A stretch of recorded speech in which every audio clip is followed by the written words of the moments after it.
Our teachers are still focused on knowledge-based teaching. That is why 19 of our teachers were recently ejected from Burundi. That's around 2023. Yes, Burundi was saying most of these teachers are focused on competence, that is knowledge-based learning, not competence-based teaching in that regard. So they were booted from Burundi. Rwanda is also not accepting our teachers because they focus on knowledge-based teaching and so forth. Now, the parents here are saying the competence-based curriculum that was introduced in 2020, they do not understand it. The teachers themselves are still using the old curriculum. We do have a specialist from the NCDC, and that is Gilbert Siima, the manager secondary department, and he's here to make us understand the new lower secondary curriculum. This is the competence-based curriculum. A very good morning, sir. Good morning. Yes, Siima. The competence-based curriculum, many of my people do not understand it. Bishop Sheldon Mwesigwa was appealing to the Education Ministry to actually break it down for the people. The parents do not understand the grading. The teachers are still using the old curriculum. Bring us up to speed with the problems affecting competence-based learning in the country. Thank you very much. Good morning, our viewers. If we are to talk about competence-based, the first thing is to actually understand what is it. Indeed. Break it down. We have been in a system that emphasizes knowledge acquisition. And that's why we've been calling it knowledge-based curriculum. Indeed. And a shift from knowledge-based to competence-based. Competence-based emphasizes what the learner can do. It is not, according to the competence-based, it is not enough to have the knowledge. You need to put that knowledge to work. And if you're to put it to work, then you do something. So competency is what the emphasis is on, what the learner can do with the knowledge they have acquired from school or as a result of attending education. Now, when we come to some people are not knowing what it is, some teachers are not doing what is expected. We have been running the knowledge-based system for very many years. Indeed. From the time of the Church Missionary Society, the time when formal education started in Uganda in 18 something. Yeah. 18 something. So when you look at that time from now, we have been emphasizing acquisition of knowledge. But now we do have a competence-based curriculum 2020. We do also have an A-level curriculum which is not being implemented, but it's also in the works. Bring us up to speed with the progress If I'm both. to bring you back up to speed, because you mentioned the issue of teachers in Burundi, you mentioned the issue. We are no longer allowed to go there. Yes, in we Rwanda are no and longer Burundi. allowed to go there.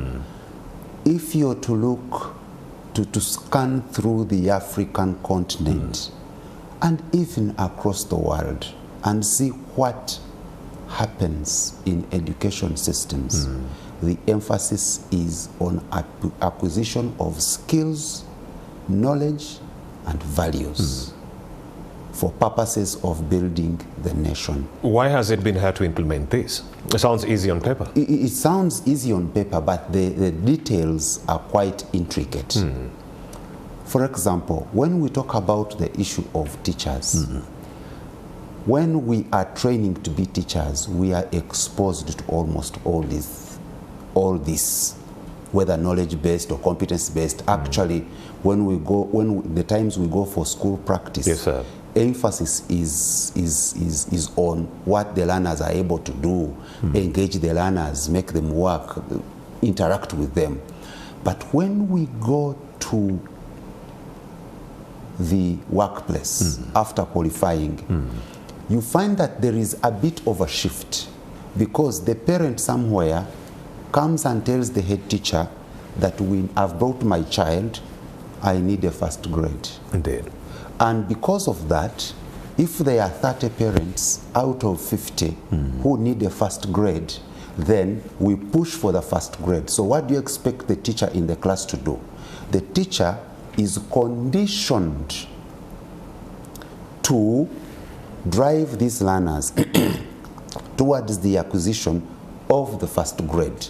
And the first grade acquisition does not necessarily mean that the learner can do with the knowledge acquired. And because of that, you find that this is the system we have run for very many years.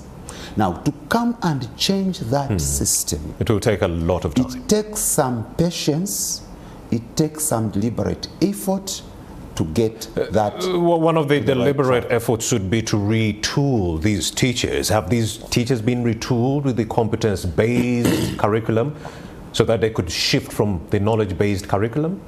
Have they been retooled? Retooling teachers is a process, and it starts with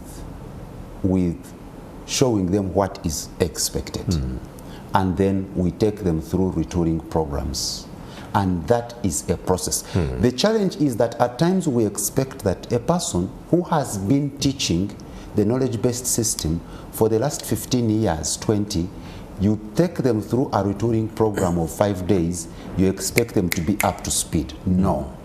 If we are to refer back to the plan that was developed for the rollout of the lower secondary curriculum as an example, even before we come to A-level, you'll find that that plan had teacher capacity development planned to last a period of 10 years. 10 years Indeed. of continuous teacher capacity development. And that, we have not yet reached there. And the process also needs, that is like if you are training like the same teacher for some time. And it is something that our stakeholders need to give us a little bit more time. Because we cannot, if we say we struggle to achieve it in the next 1 year, we shall be breaking the system. So it is something that we shall achieve over time.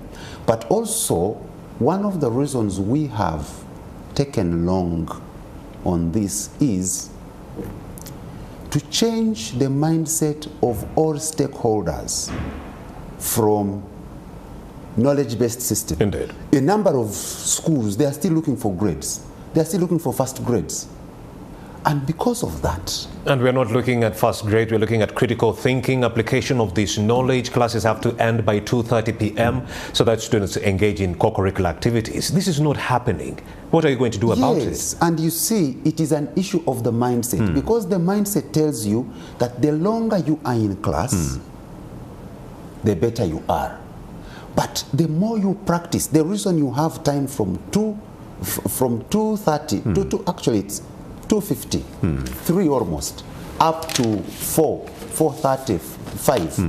When learners are actively engaged in activities that develop their mental abilities and practicing the skills, is because emphasis is on practice, not knowledge acquisition only, such that the knowledge you acquired in the morning, you are able to try and put it into practice by the end of the day. But at the end of the day, you find that schools or the school administration and others are not considering that to be very, very Thank important. you so much, Siima, for coming through. Time is fast spent. We can't really exhaust everything. When does implementation for the A-level curriculum begin? It has already begun. It has already begun. Thank you so much for coming through and sharing this information with us right here on Morning at NTV. That's it for this conversation. My name is Romeo Busiku. We return on Wednesday, 6:30 a.m. Up next is